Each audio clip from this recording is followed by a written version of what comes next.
بسم اللہ الرحمن الرحیم رب اشرح لی صدری ویسر لی امری واحلل عقدۃ من لسانی یفقہوا قولی ربی زدنی علما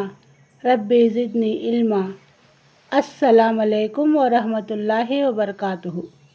الرحیق المختوم، نبی کریم صلی اللہ علیہ وسلم کے سیرت کے حوالے سے آج ہم پڑھیں گے احد کے بعد کی فوجی مہمیں۔ مسلمانوں کے نام اور ساکھ پر احد کی ناکامی کا بہت برا اثر پڑا۔ ان کی ہوا اکھڑ گئی اور ویرودھیوں کے دلوں سے ان کا رعب جاتا رہا۔ اس کے نتیجے میں مسلمانوں کی اندرونی اور باہری کٹھنائیوں میں بڑھوتری ہو گئی۔ مدینے پر ہر اور سے خطرے منڈرانے لگے۔ یہودیوں، منافقوں اور بدوؤں نے کھل کر دشمنی دکھائی اور ہر گروہ نے مسلمانوں کو تکلیف پہنچانے کی کوشش کی، بلکہ یہ امید بھی کرنے لگا کہ وہ مسلمانوں کا کام تمام کر سکتا ہے اور انہیں جڑ بنیاد سے اکھاڑ سکتا ہے۔ چنانچہ اس غزوے پر ابھی 2 مہینے بھی نہیں گزرے تھے کہ بنو اسد نے مدینے پر چھاپا مارنے کی تیاری کی۔ پھر صفر 4 ہجری میں عجل اور کارا کے قبیلے نے ایک ایسی مکاری بھری چال چلی کہ 10 صحابہ کی قیمتی جانیں چلی گئیں، اور ٹھیک اسی مہینے میں رئیس بنو عامر نے اسی طرح کی دغا بازی کے ذریعے سے 70 صحابہ کرام کو شہید کرا دیا۔ یہ گھٹنا بئر معونہ کے نام سے مشہور ہے۔ اس بیچ بنو نذیر بھی کھلی دشمنی دکھا چکے تھے، یہاں تک کہ انہوں نے ربیع الاول 4 ہجری میں خود نبی کریم صلی اللہ علیہ وسلم کو شہید کرنے کی کوشش کی۔ ادھر بنو غطفان کی ضرورت اتنی بڑھ گئی تھی کہ انہوں نے جمادی الاولیٰ 4 ہجری میں مدینے پر حملے کا پروگرام بنا لیا۔ غرض مسلمانوں کی جو ساکھ غزوہ احد میں اکھڑ گئی تھی، اس کے نتیجے میں مسلمان ایک مدت تک لگاتار خطروں کو جھیلتے رہے، لیکن وہ تو نبی کریم کی حکمت تھی جس نے سارے خطروں کو رخ پھیر کر مسلمانوں کا پرانا رعب واپس دلا دیا اور انہیں دوبارہ اسی بلندی پر پہنچا دیا جہاں وہ پہلے تھے۔ اس سلسلے میں آپ کا سب سے پہلا قدم حمر الاسد تک مشرکوں کا پیچھا کرنا تھا۔ اس کارروائی سے آپ کی فوج کی آبرو بڑی حد تک باقی رہ گئی، کیونکہ یہ ایسا پرتشٹھا اور ویرتا پر آدھارت فوجی قدم تھا کہ ویرودھی، خاص طور پر منافقوں اور یہودیوں کا منہ حیرت سے کھلا کا کھلا رہ گیا تھا۔ پھر آپ نے لگاتار ایسی جنگی کارروائیاں کی کہ ان سے مسلمانوں کی صرف پچھلی حالت ہی بحال نہیں ہوئی بلکہ اس میں اور بڑھوتری ہو گئی۔ اگلے پشتی میں انہی کا الیکھ ہو رہا ہے۔ 1. سریہ ابو سلمہ۔ احد کی لڑائی کے بعد مسلمانوں کے خلاف سب سے پہلے بنو اسد بن خزیمہ کا قبیلہ اٹھا۔ اس کے بارے میں مدینے میں یہ خبر پہنچی کہ خویلد کے 2 بیٹے طلحہ اور سلمہ اپنی قوم اور اپنے ماننے والوں کو لے کر بنو اسد کو رسول اللہ صلی اللہ علیہ وسلم پر حملے کی دعوت دیتے پھر رہے ہیں۔ اللہ کے رسول صلی اللہ علیہ وسلم نے جھٹ 150 انصار اور مہاجروں کا ایک دستہ تیار فرمایا اور حضرت ابو سلمہ رضی اللہ عنہ کو اس کا جھنڈا دے کر سیناپتی بنا کر روانہ کر دیا۔ حضرت ابو سلمہ نے بنو سعد کے حرکت میں آنے سے پہلے ہی ان پر اتنا اچانک حملہ کیا کہ وہ بھاگ کر ادھر ادھر بکھر گئے۔ مسلمانوں نے ان کے اونٹوں اور بکریوں پر قبضہ کر لیا اور سکشل مدینہ واپس آ گئے۔ انہیں